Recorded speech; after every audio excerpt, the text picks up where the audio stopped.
Oke, hai, berjumpa lagi kita di dalam channel ini. Oke, hari ini isu yang sangat-sangat menakjubkan dan yang menggemparkan, apa yang dikatakan Azam Baki kepada pemimpin-pemimpin politik, kepada parti-parti politik, kepada rakyat Malaysia pada hari ini.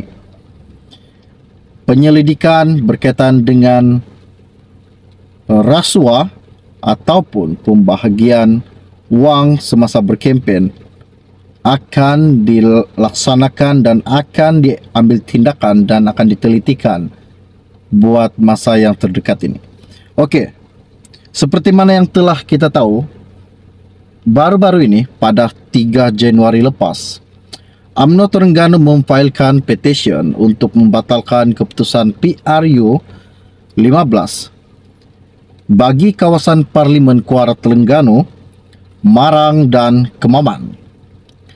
Petisi itu mendakwa PAS merasuah pengundi dengan mengagihkan bantuan kewangan daripada kerajaan negeri melalui inisiatif iPension, iBelia dan iStudent antara 15 dan 17 November 2022 yang lalu.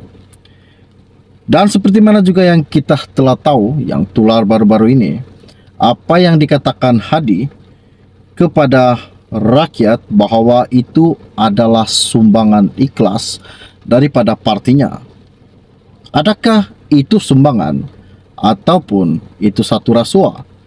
Okey, baiklah. Sebelum saya meneruskan isu yang tergempar dan yang menakjubkan pada hari ini, mohon kiranya yang baru saja melihat channel ini bantu saya tolong tekan butang subscribe dan bantu juga saya tolong sharekan video ini. Kita kembangkan video ini, sharekan kepada seluruh rakyat Malaysia supaya mereka tahu bahawa isu-isu terkini, isu-isu yang panas, yang terhangat akan saya kongsikan di dalam channel ini buat anda semua.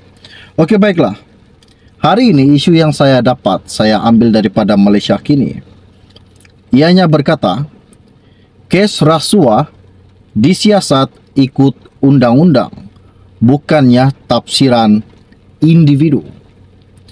Dan izinkan saya untuk membaca artikel ini. SPRM akan menyiasat sebagai bentuk rasuah mengikut peruntukan undang-undang, bukannya berdasarkan tafsiran sendiri mana-mana individu, kata Ketua Pesuruhanjaya Azam Baki.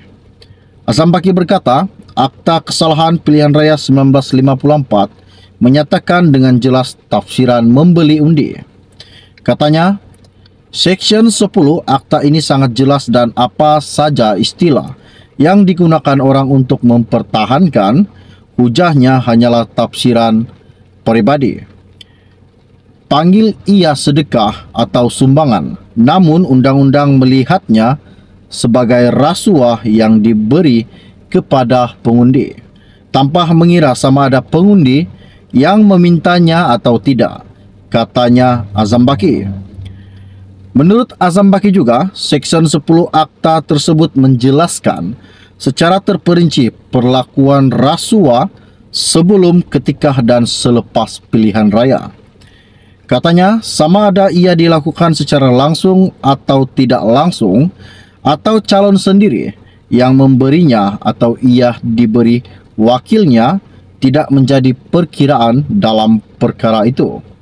Dia berkata, selepas tercetusnya pertikaian susulan kenyataan Presiden PAS Abdul Hadi Awang bahawa pengagihan wang tunai oleh parti tersebut kepada pengundi semasa PRU 15 adalah sedekah dan tidak melanggar peraturan pilihan Raya 15. Menurutnya, undang-undang hanya melarang calon atau wakil calon daripada membelinya. Saya ulang sekali lagi, ini sangat penting. Menurutnya, undang-undang hanya melarang calon atau wakil calon daripada membelinya. Dan pada 3 Januari lepas, UMNO Terengganu memfailkan petition untuk membatalkan keputusan PRU 15 baru-baru ini bagi kawasan Parlimen Kuala Terengganu, Marang dan Kemaman. Petisi itu mendakwa PAS merasuah pengundi dengan mengagihkan bantuan keuangan daripada kerajaan negeri melalui inisiatif iPension, iBelia dan iStudent antara 15 dan 17 November 2022 yang hanya beberapa hari sebelum PRU15 berlangsung. Seperti mana juga yang telah saya sampaikan di dalam channel ini dan seperti mana juga yang telah saya ingin kongsikan, ingin mengetahui pertanyaan atau jawaban dari Anda, pandangan dari Anda, bahwa adakah ini satu rasuah atau sumbangan, dan bagaimana dengan golongan-golongan B40 ataupun penduduk-penduduk pendalaman yang keluar ingin mengundi.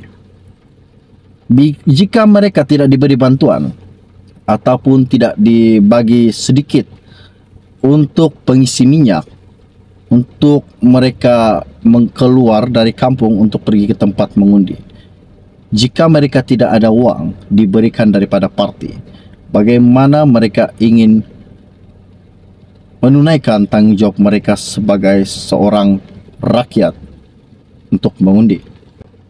Dan apakah jalan penyelesaian yang patut diambil dan diberikan oleh kerajaan berkaitan dengan penduduk pendalaman yang sangat-sangat sukar keluar daripada kawasan kampung untuk pergi mengundi? Kita paham, jika penduduk tidak mempunyai uang untuk mengisi minyak ataupun untuk menyewa kereta ataupun untuk menumpang kereta orang, tidak ada uang, bagaimana mereka mau bergerak untuk pergi mengundi? Ini satu persoalan yang saya ingin tanyakan kepada Anda yang melihat channel saya ini. Anda jangan lupa tinggalkan komen Anda berkaitan dengan apa yang telah saya kongsikan dan saya telah sampaikan pada hari ini buat Anda semua. Oke, baiklah. Setakat itu saja info-info rasmi, info-info ringkas yang saya dapat pada hari ini, lebih kurang 10 menit yang lalu. Dan kita akan berjumpa lagi. Salam jumpa dan salam kenal. Bye-bye.